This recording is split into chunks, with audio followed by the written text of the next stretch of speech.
Hello, everyone. Welcome back to the YSI Early Career Days.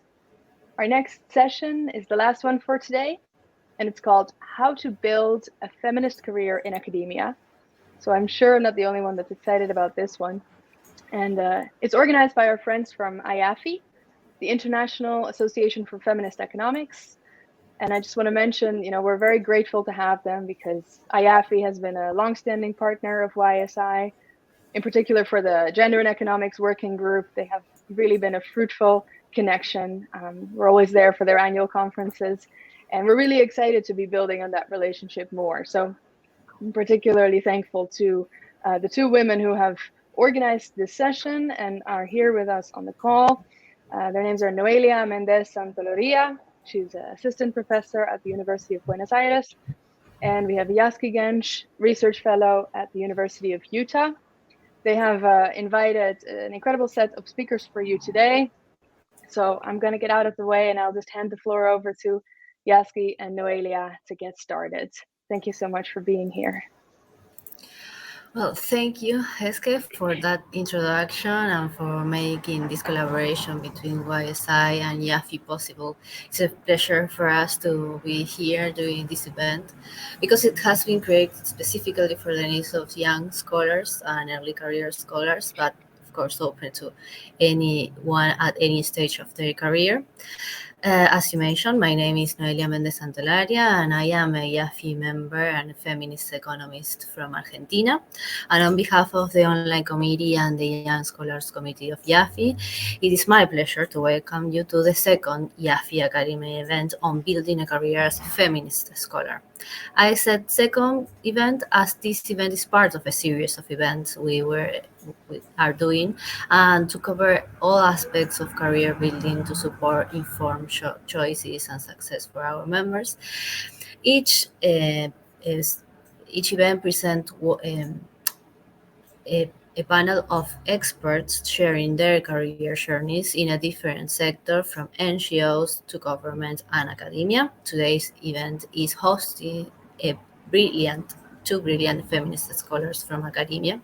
And the last one, held in February, was about how to build a career path on NGOs, where we had the pleasure to talk to three incredible feminists that does amazing advocacy work, like Corina Rodriguez Enriquez, Crystal Simeoni, and Kate Barn. You can check it out on IAFFE website and YouTube channel. And I also strongly recommend to stay tuned in IAFFE's social media and website for additional events, not only about career building, but also about feminist economics research methods and building bridges between academics and advocates and activists. I now want to turn to the framing of today's event. In the past, IAFFE received several new young members, and we welcome many more. Some of them has expressed their desire to obtain tools that will allow them to develop their careers as feminist scholars. So we decided to develop these career building events for young feminist scholars everywhere to learn more about what careers in different sectors are like and to discuss possible challenges and benefits in a particular sector. Today, originally three, but now two feminist scholars with extensive backgrounds in academia will share their experiences and tell us about their day-to-day life at work, their career path, what is it like to be a feminist in their field, and of course, how they work through the challenges they face in their early careers. This event will be recorded and posted on YouTube. And after 1 hour, we will have a chance for Q&A sessions. So feel free to put your questions in the chat and I will moderate those later. With no further delay, it's my honor to introduce the participants of today's panel. Lyn Ossome, Associate Professor at University of Wits in South Africa, Caroline Hussein, Associate Professor of Global Development and Political Science at University of Toronto, Scarborough in Canada, and our third panelist, Alma, who won't be able to join us today due to an important appointment that came up last minute, unfortunately. We send her our love and hope to get another chance to meet her. She's a researcher at the University of Economics of the Faculty of Economic Sciences and Administration at Universidad de la República in Uruguay, and she was kind enough to share her notes about the questions we are about to discuss for us to share with the audience today after this event. So keep an eye on that if you want to read her point of view. The discussion will be moderated by my dear friend and colleague Yazgi Genc. Yazgi, now I leave the floor to you so you can kick off the conversation. Hello, thank you, Noelia, and thank you, Eske, for this great introduction. My name is Yazgi Genc, and I'm an aspiring feminist economist / graduate student at the University of Utah. And as someone who started a PhD thanks to feminist scholars, I know that the feminist economists have long been supporting critical inquiry in academia, in current policy work. And so I'm very thrilled to moderate this first part of the event about building a feminist career in academia. So welcome and thank you for being here today. I would like to start off today by hearing about your role in your organization and your career goals within that position. So Lyn, could you briefly describe those aspects for us, your role and career roles at your current institution? Well, good evening, everybody. That's never an easy question. The one on career goals. But as you've already introduced, I teach at the university. So, I see myself both as a teacher, but also fundamentally as a researcher, which is really the root of my career path. And I think in that role as a researcher, there's always an outside world to the university that I am interacting with. And I think the feminist movements that I've been a part of for, more than 2 decades have been very instrumental, I think, in shaping my career into the university and what I teach, and even my feminist orientation in the university.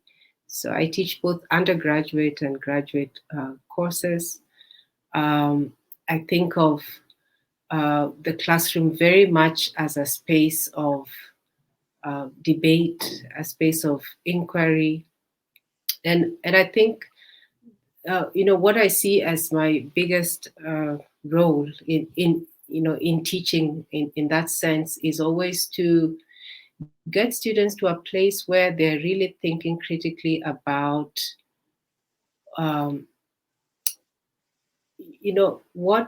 what is.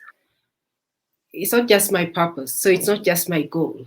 It's about what are we doing in the classroom. I can give you 20 million readings, but there's nothing that I give you that you cannot go and find outside yourself. So I'm constantly thinking of what is my role in the classroom as a mentor, as an instructor, and to me, part of that is to keep restating what is the social question that we are responding to. And that social question has to have relevance to our context. It has to have relevance to our times. And I think that links also to the research that I do personally and the research I expect that students will do as a result of being part of my classes. Is that being a feminist economist is to keep reasserting our relevance in society.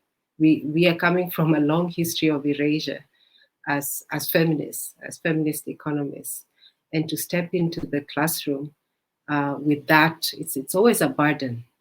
It's not a light one. And I think it's to keep reasserting that. And I think that has to come across in what we write, in our pedagogical approaches, and in what comes out of that. So in brief, I guess that's a long way of answering your question. Yeah. That was beautiful. Thank you so much. So Caroline, I would love to hear about your role and your career goals at your institution.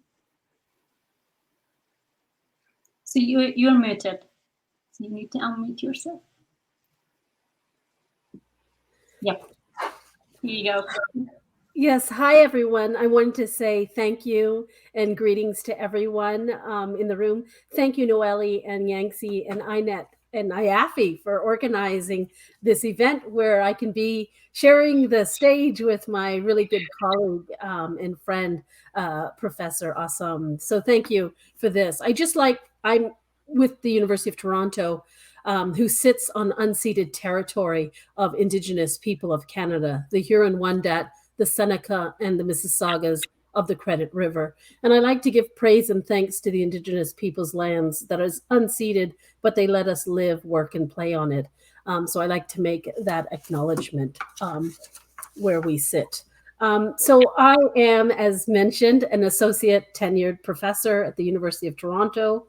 I work in the areas of global development and political science. And for a very long time, I actually worked in something called Business and Society, a more interdisciplinary program thinking about economics in a very critical, heterodox way.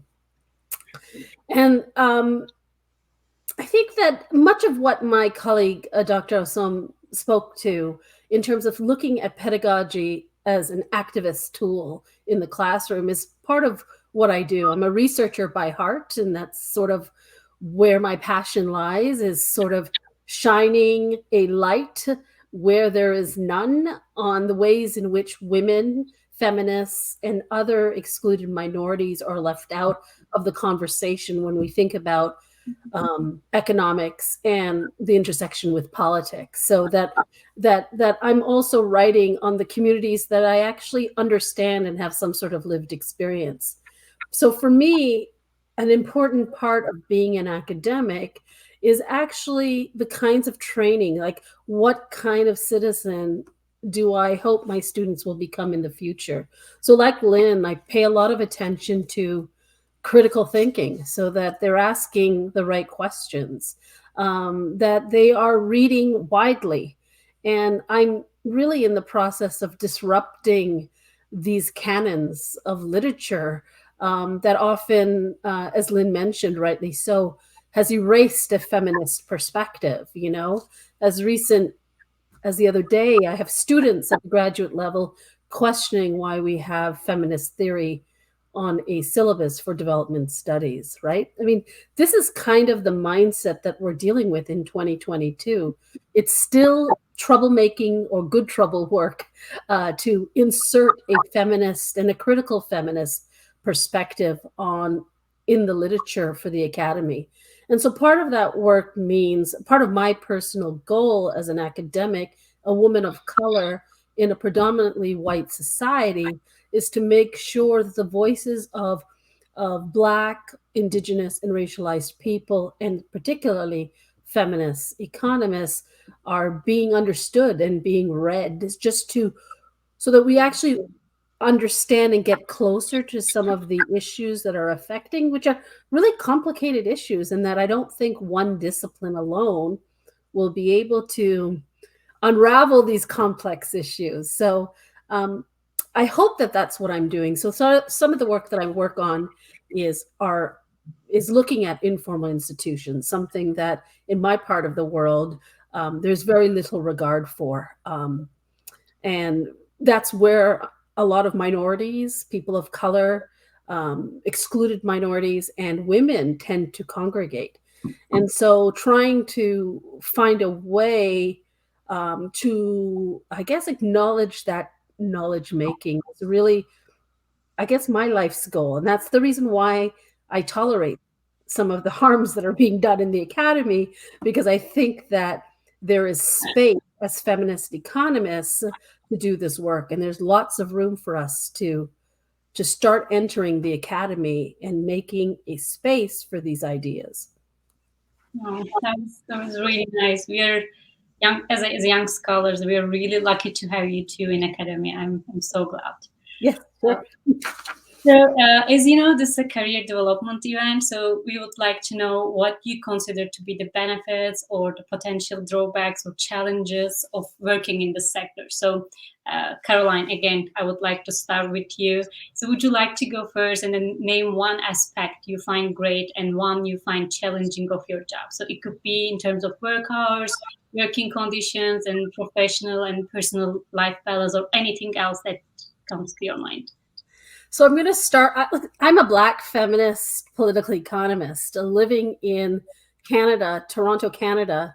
So in this part of the Western world, it's actually, I think, a hazard to be an academic because it's fraught with all kinds of issues.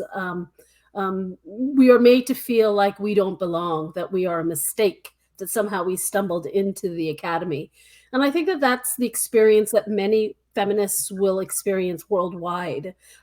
It's extremely glaring to see that in so-called democratic societies where this is actually happening. And I understand that this is being taped. So please know that I'm self-censoring what I do want to say for lots of reasons, because actually to be a really hardcore feminist scholar that is concerned about positively disrupting things that are happening in society and business takes courage. And you will have a target on your back when you don't even know if it's whether you're Black or whether you're female, but oftentimes it's because of the nature of what you study that people, your colleagues inside the institution, will have issues with. So know that going into this world of the academy as a feminist, there's a lot of great risk. So that's one thing that I think is a challenge, just trying to assert yourself in a workplace, going through tenure where you're vulnerable. There will be people who will try to have you fired. I mean, literally, I've had people banned from my tenure file because I don't know of all the identities that I carry with me. But definitely, I think it's the feminist work that I'm doing that is threatening or challenges the kinds of knowledge they want to preserve, that complicates life in the academy. And so that's the site of struggle, actually, in the academy. We think that, educated people don't do that, but that's actually where the fight is. The good thing about the academy, and so now I'm going to flip it. So I've told you there are lots of traumas to endure, but one of the positives is that you create knowledge. If you can put up with a lot of the stuff that happens in the academy, there's a lot of flexibility in terms of work. To some extent, it gets better as you get tenured because there's a lot more privilege and job security. But if, untenured, you're taking on more labor. But generally speaking, you're teaching in areas that you're a subject matter expert.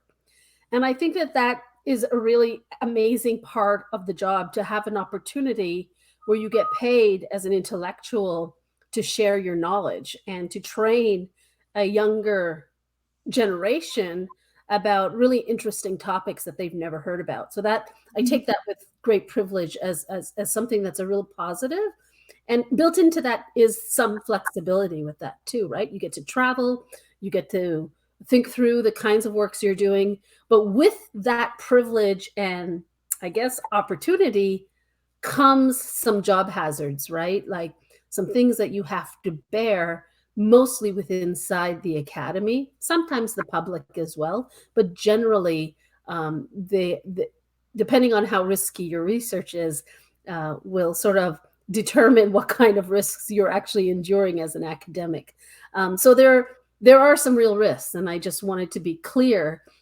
Once you say you're a feminist and you're moving along that path, it can be tricky.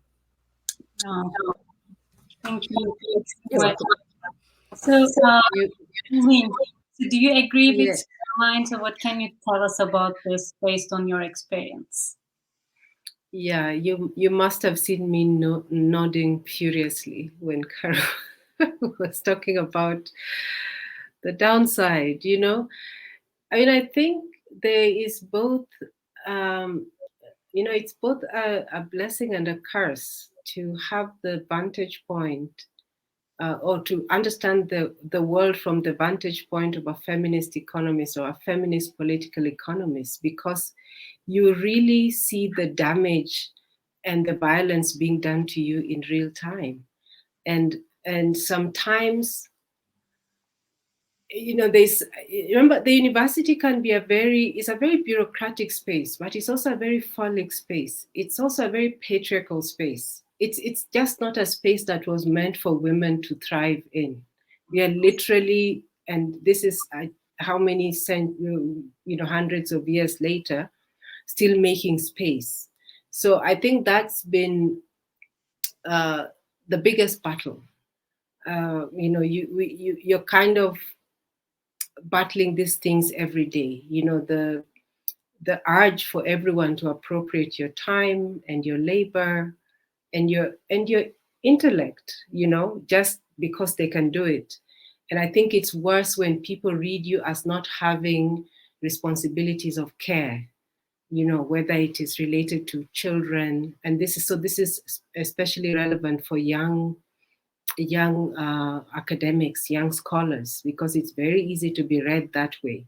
But we always have responsibilities. That is what we know as feminist economists.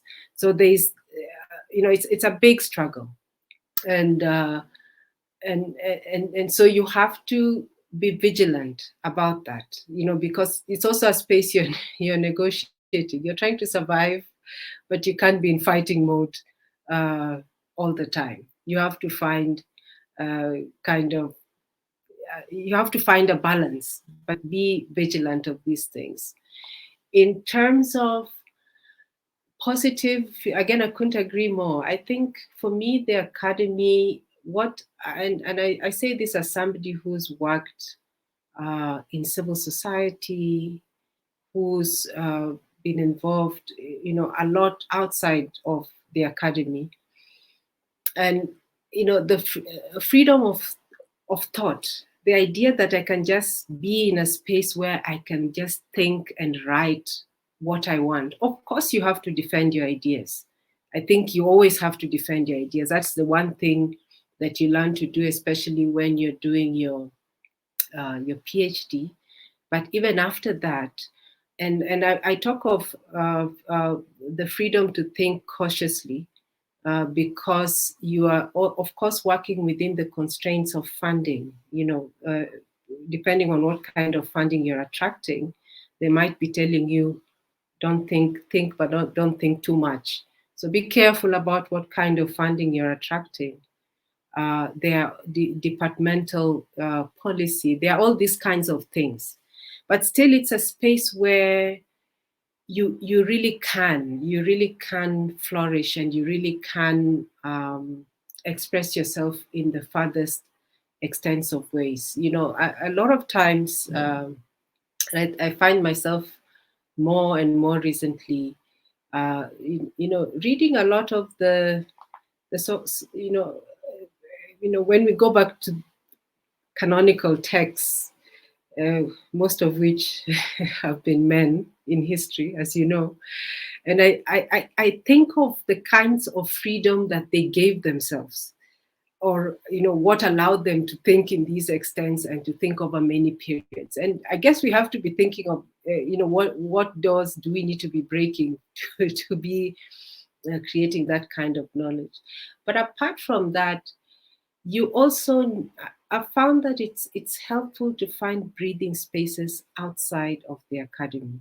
So what you're doing with this forum is good, but being part of organic networks that relate to your work is also very helpful, because you will find another group of researchers, intellectuals, activists who are thinking in same ways, but with less of the constraints that you're likely to encounter all the time in the university.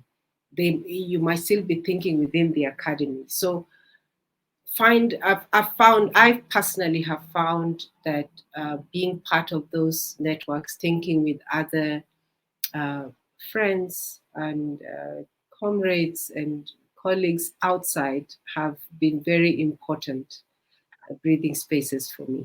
Yeah. It's nice. Thank you so much. So my next question is about your beginning of your career. So when you look back that stage in academia, so do you recall any inflection point that made you choose this path? Like, do you have any enlightenment moment that you realize you need to end up in academia? So can you identify an important decision you made back then that brought you to the point that you are today? So Lyn, would you like to start? Yeah. I mean, I come from a family of educators.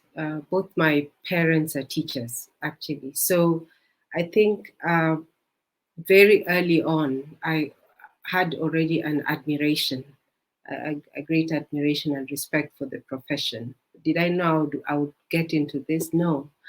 I think that came from finding the problem. And you will know. And for me, that problem was, it actually happened during a very difficult political time in my country, Kenya, during an electioneering period that was very violent. And I had been looking at questions around violence, looking at questions of gendered violence, of rape in that context, and went in with a very different lens. But then I discovered, or in the course of many interviews and conversations with survivors, I realized that there was a class question that I was dealing with. So I started to think very seriously about, how to think about this question of violence and think about it in relation to class, which is what led me to my doctoral studies. I think basically I found a problem that I felt I had to sit with for a long time. And I think that is usually the best way to get into a PhD. Just find something that doesn't bore you. It's not fashionable. You're not taking it from outside yourself. It comes from is something that interests you deeply. But I think that within that study, I think the thing that has grounded me in this path is the methodology. So I came into feminist political economy through that path. And so the common thread that remains, I mean, I write about many other things. The other big area I write about is land and agrarian questions. I look at the state, but the constant thread that runs through the work is a feminist political economy lens. And I think from that is a commitment. I keep saying, and I tell my students that this, feminism there's nothing feminists have not written about.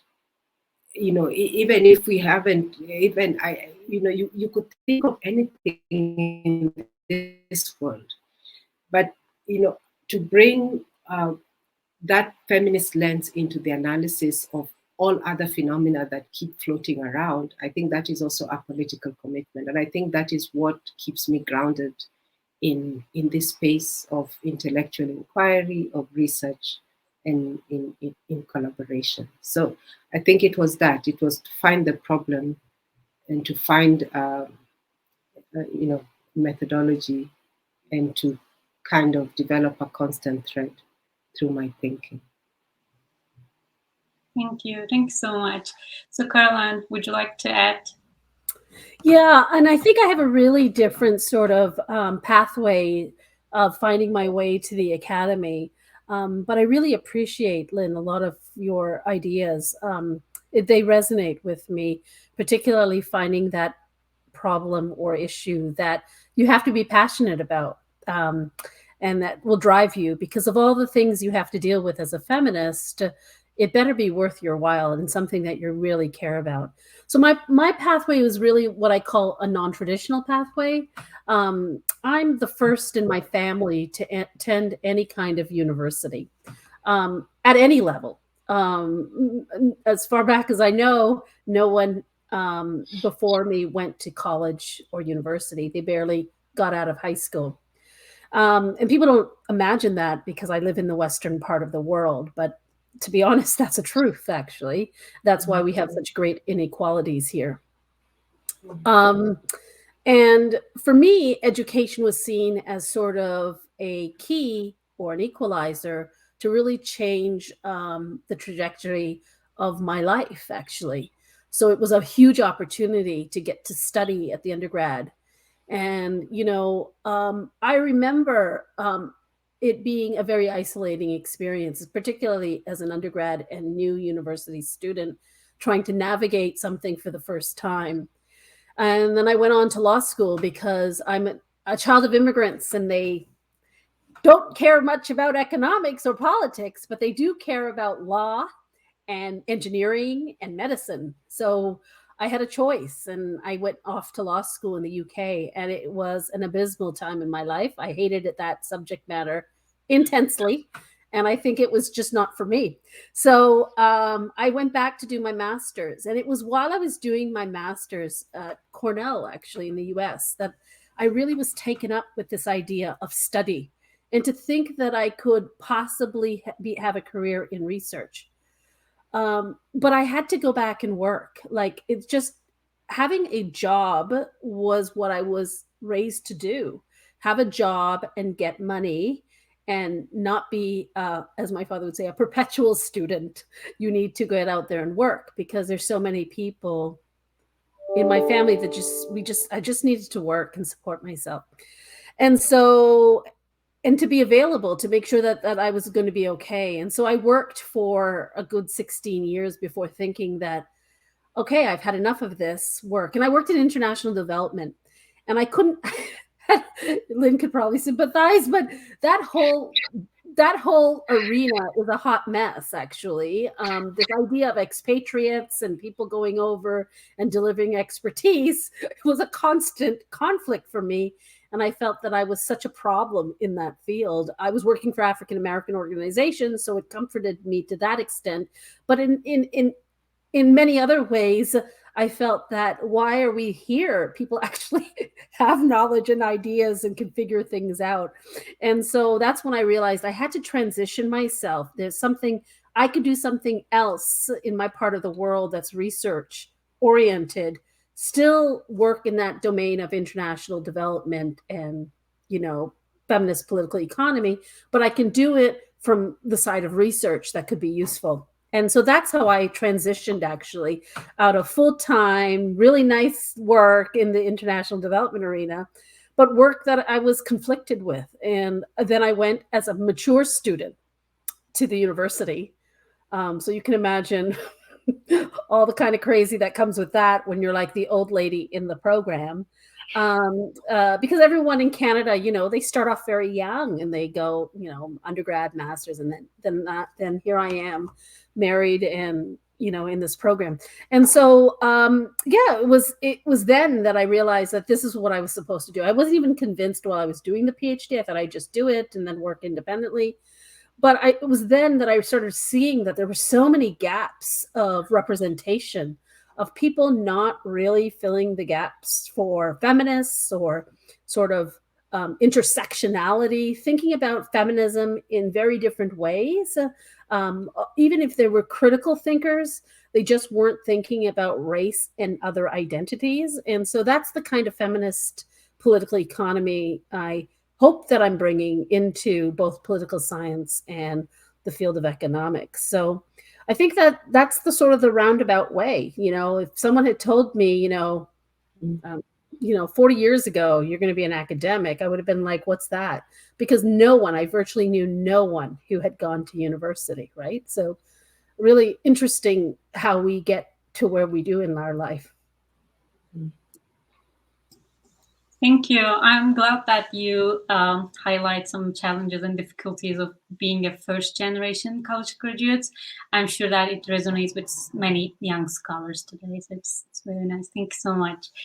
So it's my favorite question. So you all kind of touched upon, but it kind of gives us some opportunity to elaborate more.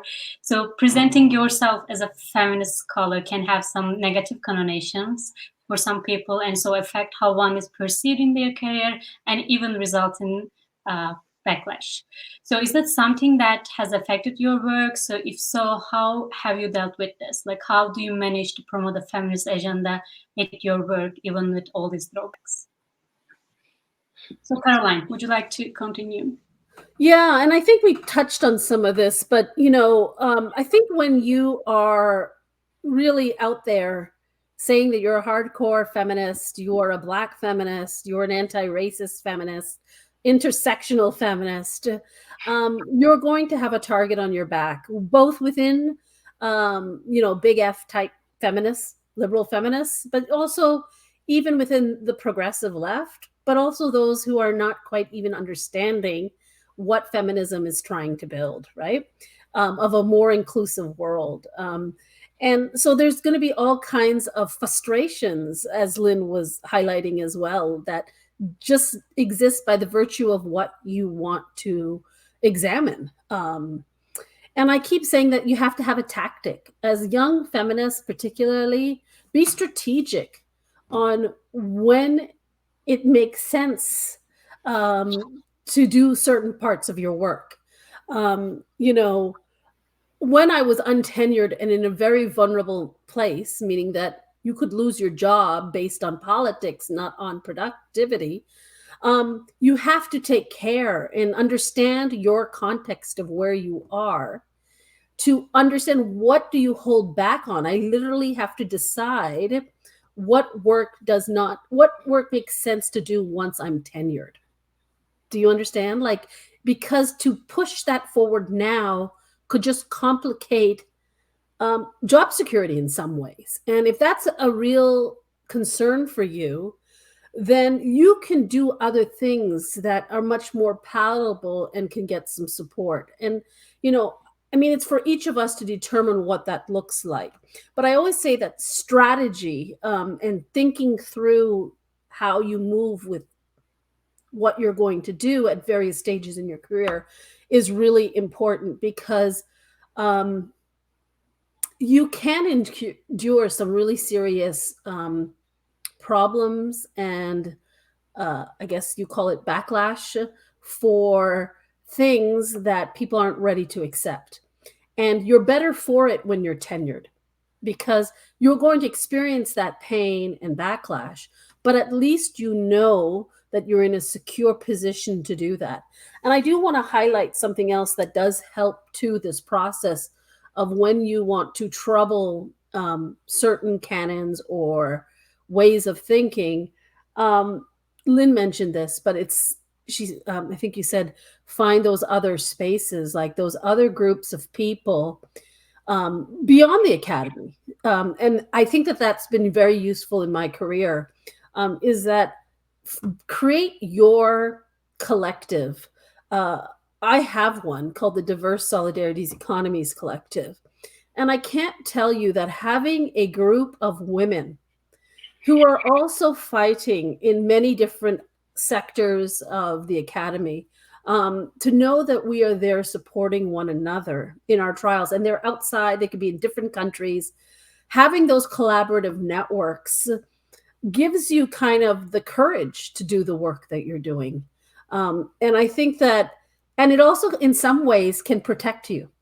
So, and it sounds bizarre, but I think that when you're dealing with trauma or frustration or having to deal with really complex situations in the workplace, when people understand that you have a network of feminists who are going to come and support you, they're less likely to terrorize or to complicate you, because they understand that you're working with a group of people, right? So that kind of that idea of strength in numbers is actually very true. And I think that, you know, not only are you building that movement outside of the academy, but I'm also doing this inside that institution too. So through the teaching that I'm doing or the service that I pick up, I'm making sure that a feminist agenda,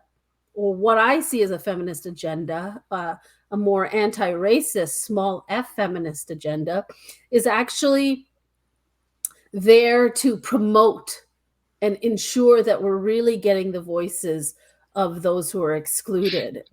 And in doing that in both doing that in my teaching, research, and my service, be in the university or outside of it, really does enable us to, I guess, control the kind of backlash that you might encounter, because you've created all these networks in these different areas of our work.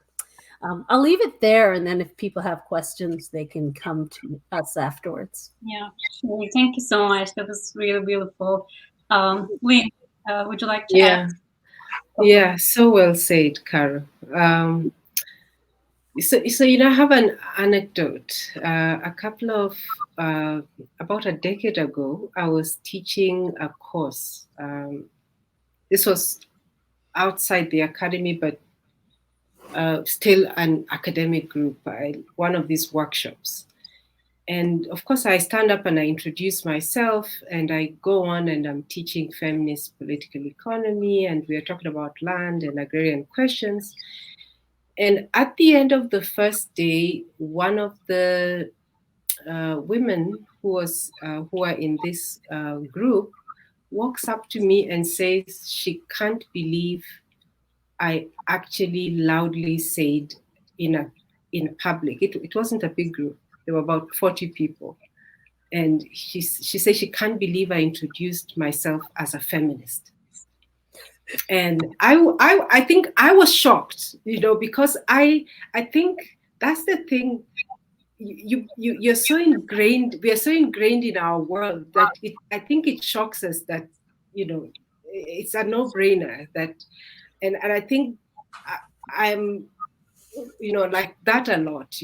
I can't believe that there's a world outside that, why would we not be would we not be feminist? But I understood it, and she at the end she went through the course and she did her PhD, and I'm very glad to say I met her again late last year, and she's finished her PhD, and now she calls herself a feminist very proudly. She'd never used that word in her life. But it's not that. It is that it will shock people, as Caro is saying. There'll be backlash, and I think my thing is, don't focus on that. Focus on the work that you're doing. Focus on, feminism. It's political, but we are theorizing. We are producing knowledge. We are trying to shift the world. We are trying to break down inequalities. We are trying to minimize, spaces of, or create spaces of inclusion. We are doing the work, and focus on the work. Focus on your craft. And Caro is really right. There'll be a lot of people who are committed to misunderstanding what feminists are doing, and it's not your problem. I think when they become your problem, then you get stuck. But I think you have to be strategic. I think you can't. There has to be. I think you constantly have to ask yourself, if you're going to stand and proclaim all your feminist identities on the corridors, you constantly have to ask yourself, what am I hoping to achieve at this point? How is it going to be beneficial to the other bigger project that I have, which is to really kind of translate a world view, a vantage point of the world that takes feminist economics and feminist analysis seriously. And if we take I take myself seriously as a feminist, as an intellectual, as a feminist economist, and that is what I hope to communicate to the world. And I think if you take yourself seriously and the subject matter that you're taking, anyone who wants to play with that, that's their problem. But you're going to encounter the backlash. I think you can't focus too much energy on that. You have to focus on, get your craft right, get it really right. If that's the methodology and that's the theorization that you're going to put it across really good. And the rest will, and you'll have those warriors outside, as Carol rightly says. You will need those that backup outside. Build those networks outside. They do make a difference. Yeah, thank you. Thanks so much. So now the final question to you all, just before the Q&A session. After this question, we will start asking our panelists from the audience. So you can use the Q&A tab. So does your position give you the opportunity to mentor young feminist scholars? And would you like to offer some words or recommendation for young scholars pursuing the feminist career path in academia? Lyn, would you like to continue with that question? Yeah, this is brief, but yes, of course, absolutely. I think mentorship is important because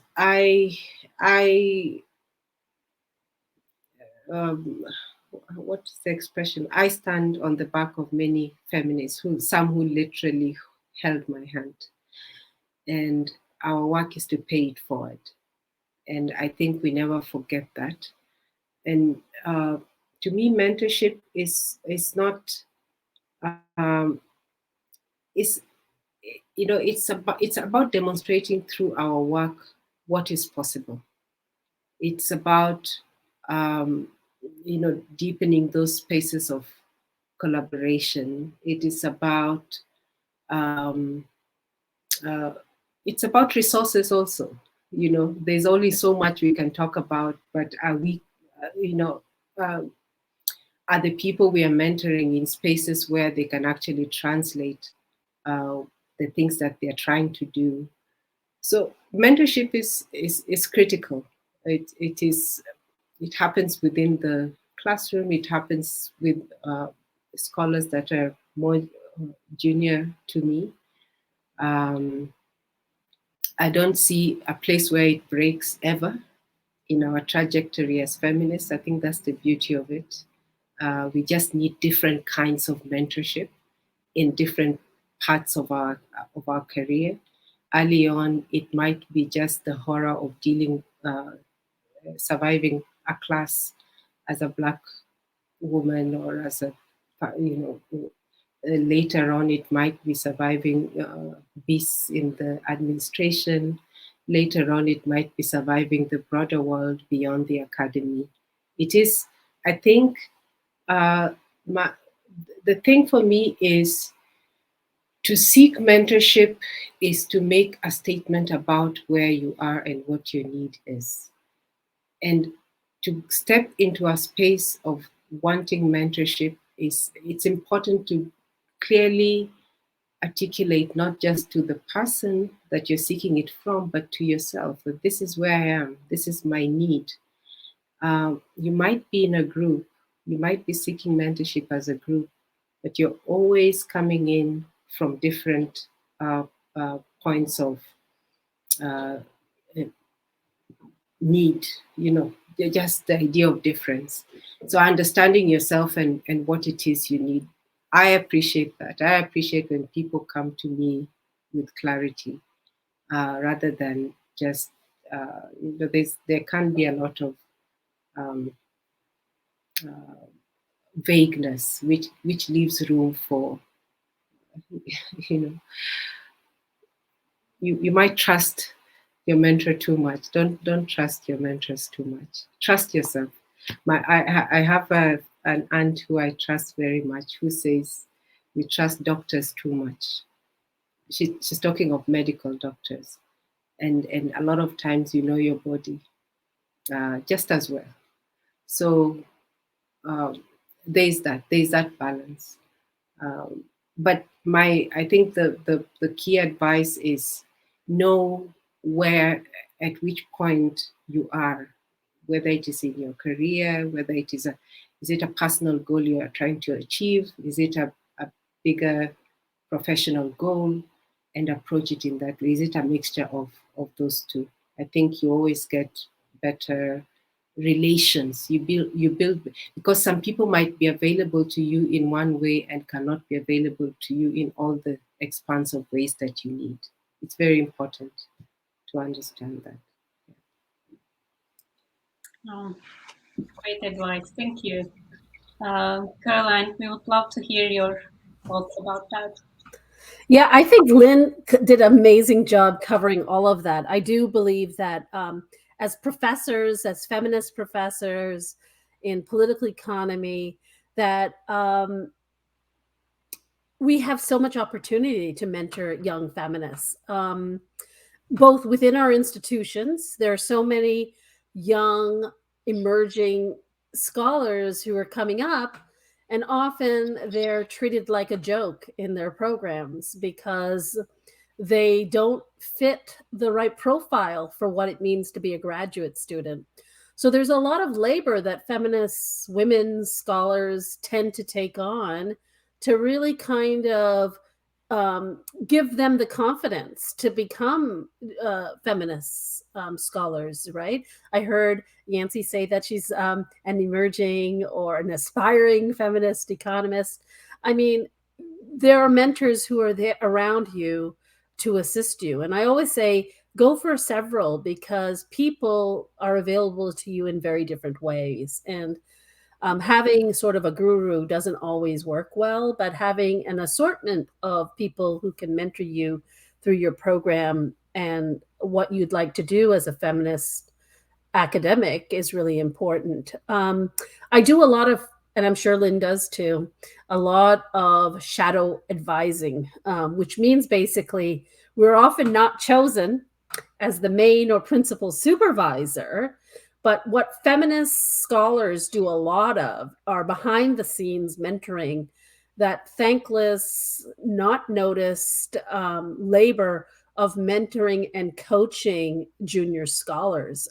So one piece of advice is for feminist scholars, junior ones, is to really seek out those women, feminist economists, political economists who are working in your departments. And as much as you take on their labor to coach you, think of them as principals in your scholarly endeavors. I mean, these are the people that when you want a letter in 5 years, they'll be around for you because they're vested in the feminist movement, right? And I do so much shadow advising. It's amazing. But if you look at my actual number of students that I have supervised or sat on their committees, that list dwindles because we're often not chosen as principals. So I always tell junior scholars, think through who are the people that you are naming to take you on your journey for the academy.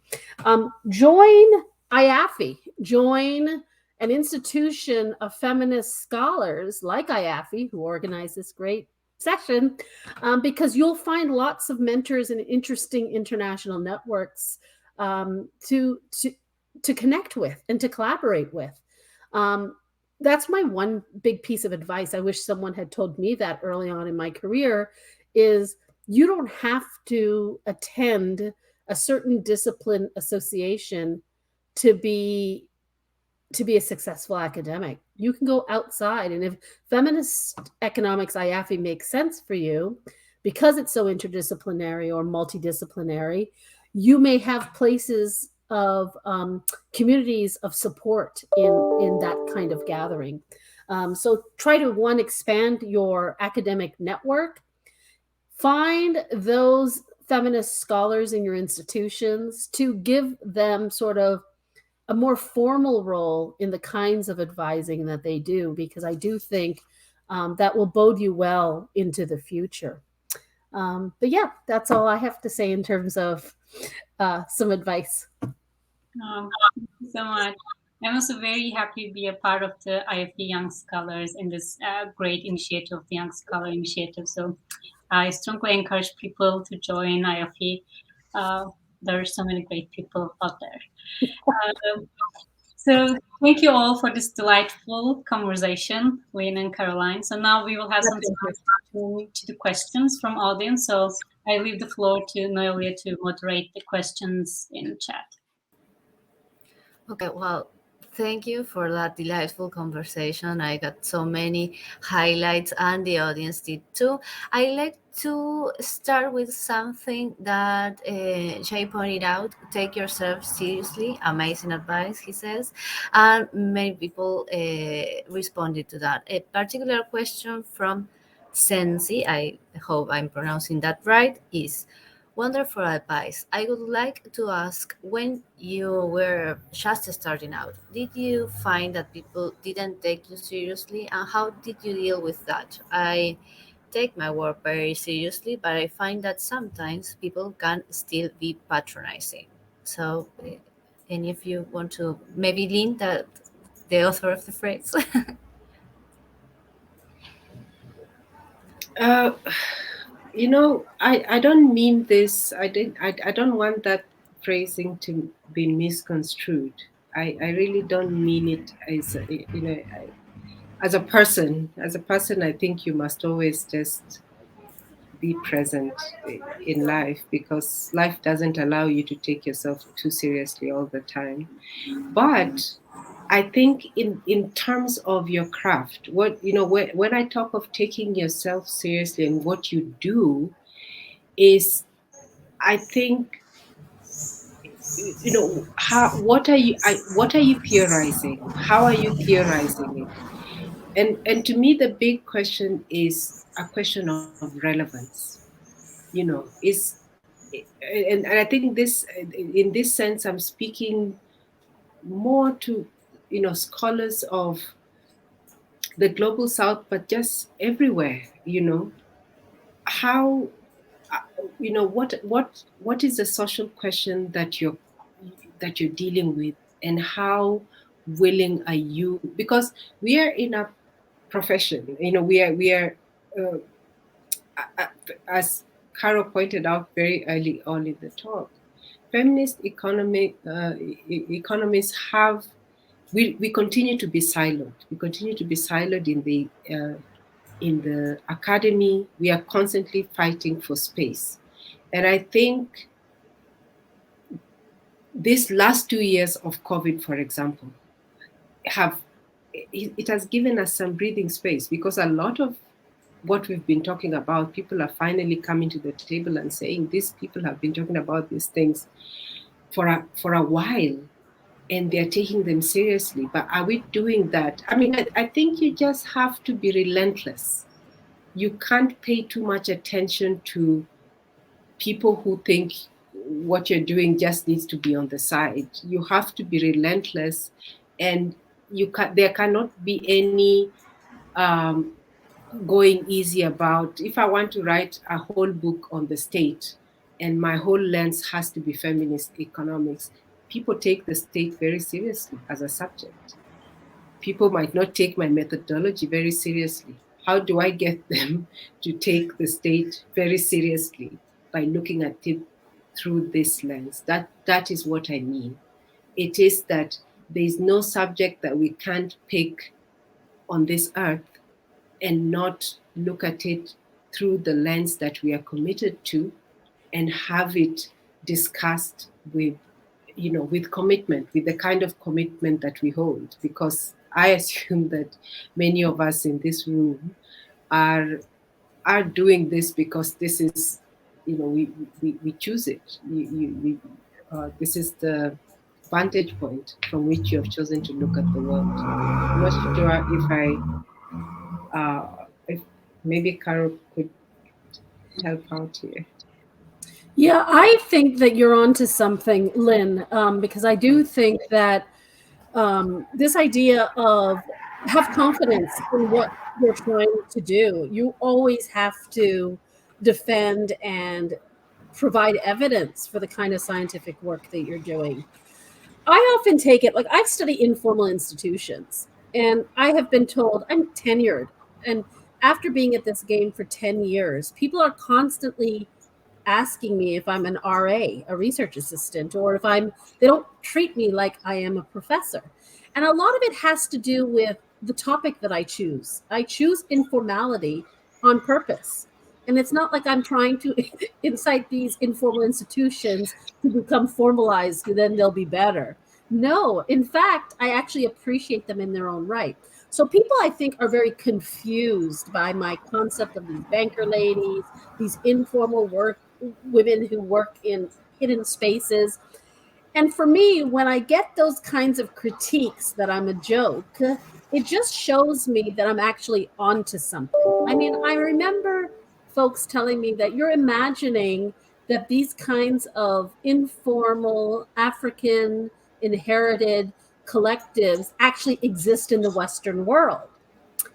And I grew up knowing about these systems, and I thought they really are trying to make me look crazy, or that I am not a serious researcher.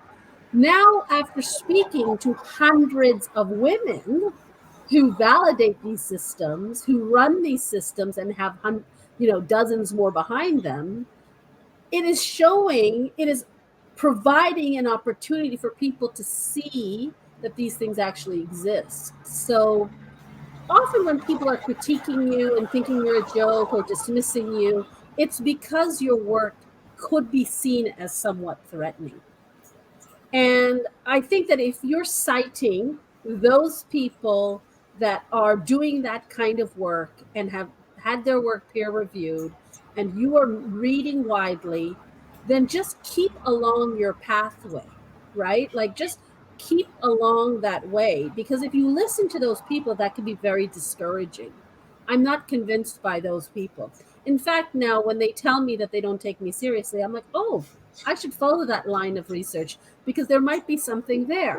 People are trying to derail you to go into all these other directions. And I'm like, maybe there's something there that I have to keep on about, because I do think that we have a commitment as scholars to do the best research we can.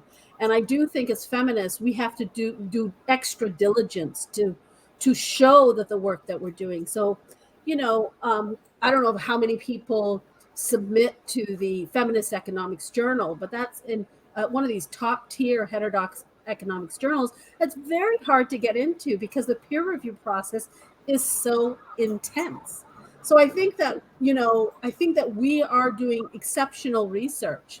And if you're one of those people that's doing that, and you're enduring all these kind of side critiques, just have faith. Like as Lyn says, know who you are, and as long as you're serious and committed to that work, just keep along that trajectory and use those kinds of comments as I use it as fuel to keep moving along, because I know I'm onto something when those people are coming out of the woodworks critiquing me, right? Why else would they care? Why else would they care? We have an expression in Spanish, cuando el río suena es que cosas trae. I leave it there because I don't know how to translate those, but when the river sounds, it is because of something. Interesting.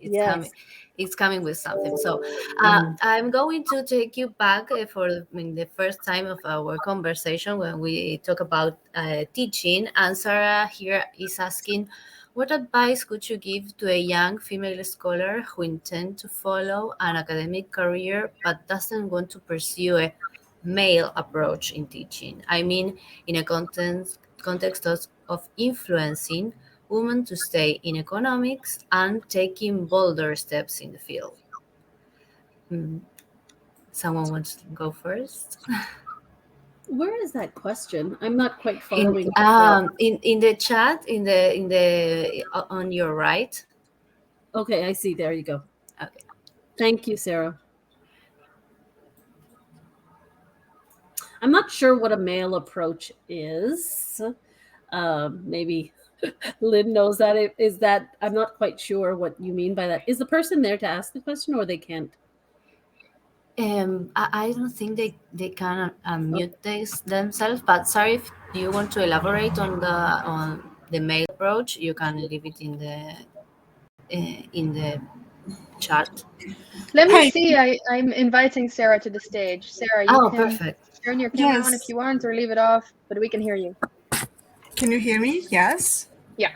Okay, thank you very much. What I mean is by a male approach is sometimes I feel I am an economics undergraduate student, and sometimes I feel like as economics is a male dominant field, when we are in a classroom, sometimes a male teacher is more assertive in a ways of makes us feel as a woman like we don't belong there, like it's not somewhere we are supposed to be. So what I meant by my question is, how can we be more, how can encourage more women, to pursue a career, an academic career in economics? How can we influence them? As students, right? Yes.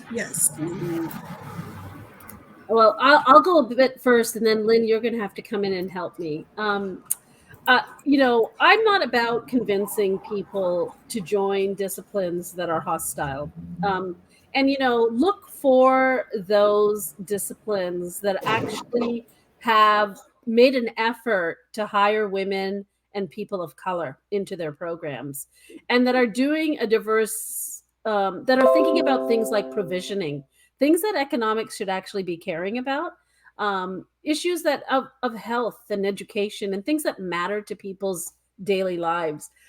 If there are economic programs that are not doing that and you feel isolated and alone, then look for those disciplines. I mean, I trained in political science because it just, where I was going to study, the econ departments didn't make sense for me.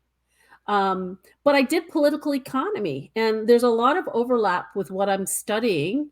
I took a lot of econ, but I felt a little bit more comfortable. I'm not saying political science is perfect, but it'll have to depend on school by school, right?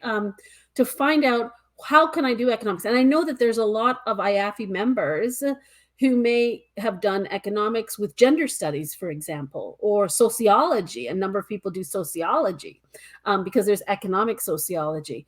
So the field of economics has a gender issue, for sure, and a race issue, for sure. But there has to be some sort of commitment on those who manage those programs to start hiring the complement if they want to diversify their student body. And right now, that's the struggle in this part of the world, is that they're refusing to do that work. Lyn, I'll pass it on to you. Yeah, I mean, I couldn't have said it better. And when you get into that classroom, don't be that professor who was, do better.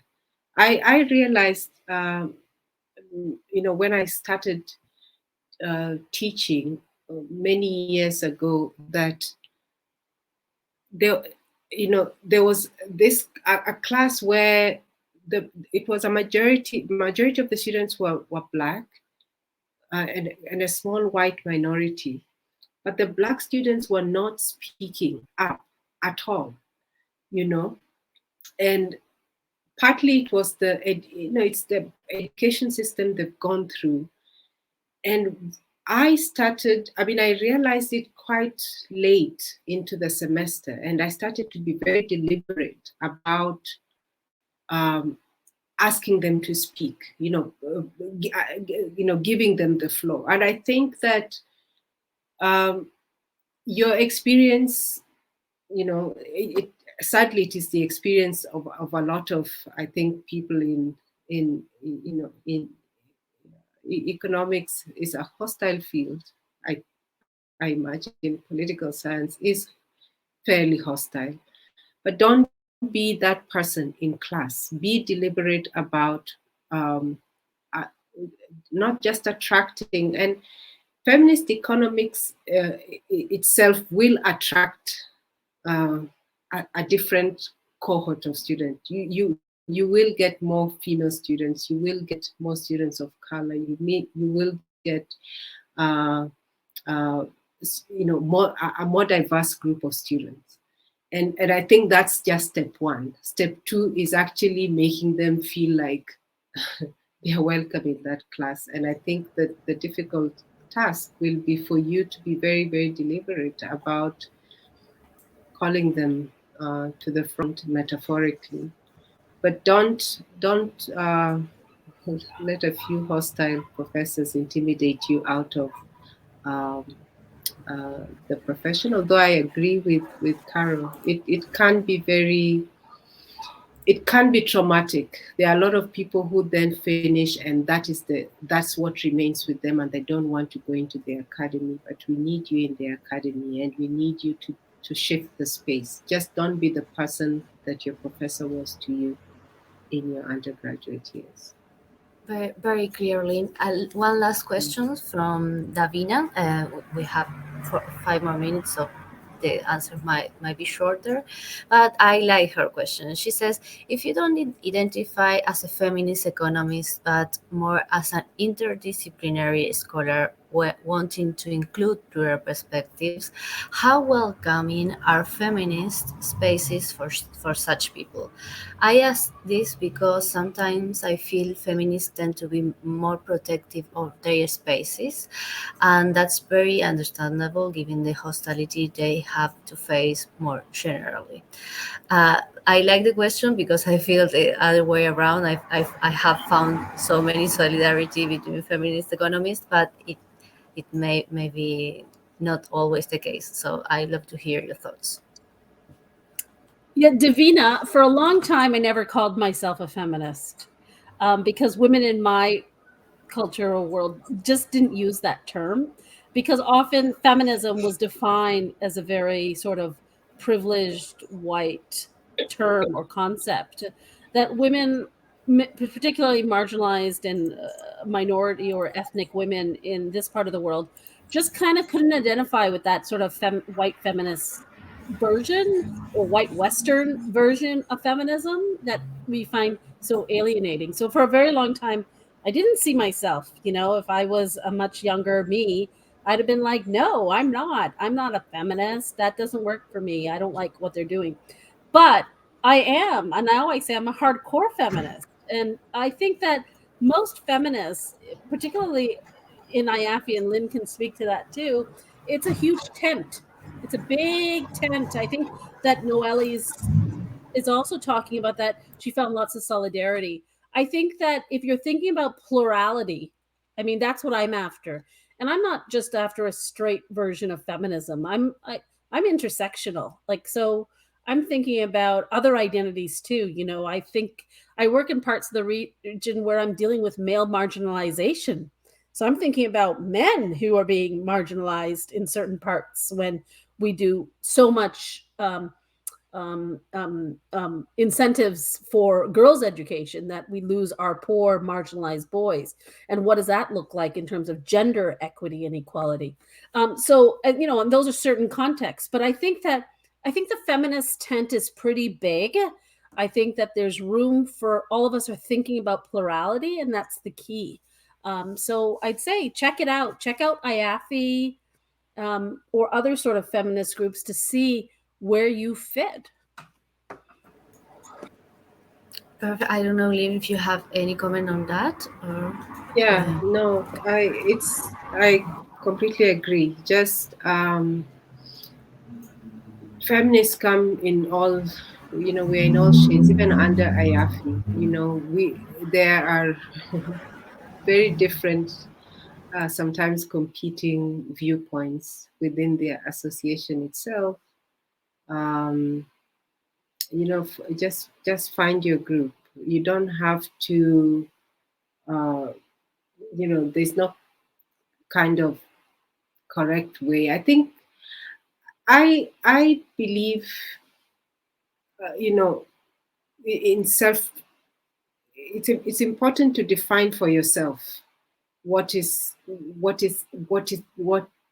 is that your feminism is. What does it mean for you? Is it just an academic thing, or is it more, are you also interested in a broader politics of the world? Because that determines the community, so to speak, that you find. If it is a narrower sort of academic affiliation, then you will find it. If it is a broader one, then you will find it also in the movements. But don't worry if, not feeling welcome in one group just means maybe you haven't found your correct kind of family, so to speak. Yeah. Well, perfect. We are on time, so I'm going to hand this over to Heske, who has and Shay, both of them has been really kind and welcoming for us and allowed us to share this YSI event. So, Heske, the floor is yours. I thanks all the panelists here, the wonderful conversation and the question from the audience. And I leave it to you and looking forward to keep working together. Thank you so much, Noelia, and thank you, Yazgi, for inviting Lyn and Caroline to join us here today. I think that was a very powerful session, and we can really feel that, for all of you, your heart is really in the work, and I think that gives us a lot of energy. Everybody listening can take this with them on their journey and build on that strength. So thank you so much for sharing it with us today. And we also look forward to getting the inputs from the third panelist who wasn't able to make it today. We'll make sure to share that with our audience as well, so that everybody can catch up on it via the recording, via email later on. Now, before I really close out, I just want to invite you to join us again tomorrow. We have 3 more great sessions tomorrow, starting at 9 a.m. Eastern, with a panel on the challenges to being an African scholar. So that one includes Tinashe Nyamunda, Richard Itaman, as well as Fiona Trekena, and they're going to speak with us for about an hour. And after that, we're going to discuss mental health issues that are very common for PhD students. So this is a session with a PhD student who ran into those issues herself and then really took the effort to try to figure out how to best respond, and now is making a lot of resources and tips and insights available to those who are in the same boat. And turns out that's a lot of us. So we're really grateful for her work and excited to hear from her. And then lastly, we're going to have a session in which we are going to give you a taste of some of the workshops that are coming up later. So, these are obviously sessions that are more in the shape of discussions, panels, but further on this year, we are looking forward to host workshops where you'll be able to take a really deep dive into particular issues. So tomorrow's session will be a chance to kind of see what that's going to be like, maybe share with us what kind of workshops you would be interested in, and how you might want to plug into those. So hope to see you tomorrow. And we are so grateful that you were all here. Thank you for tuning in. Be well and see you soon. Thank you. Yeah, bye-bye. Thank you. Bye-bye. Bye.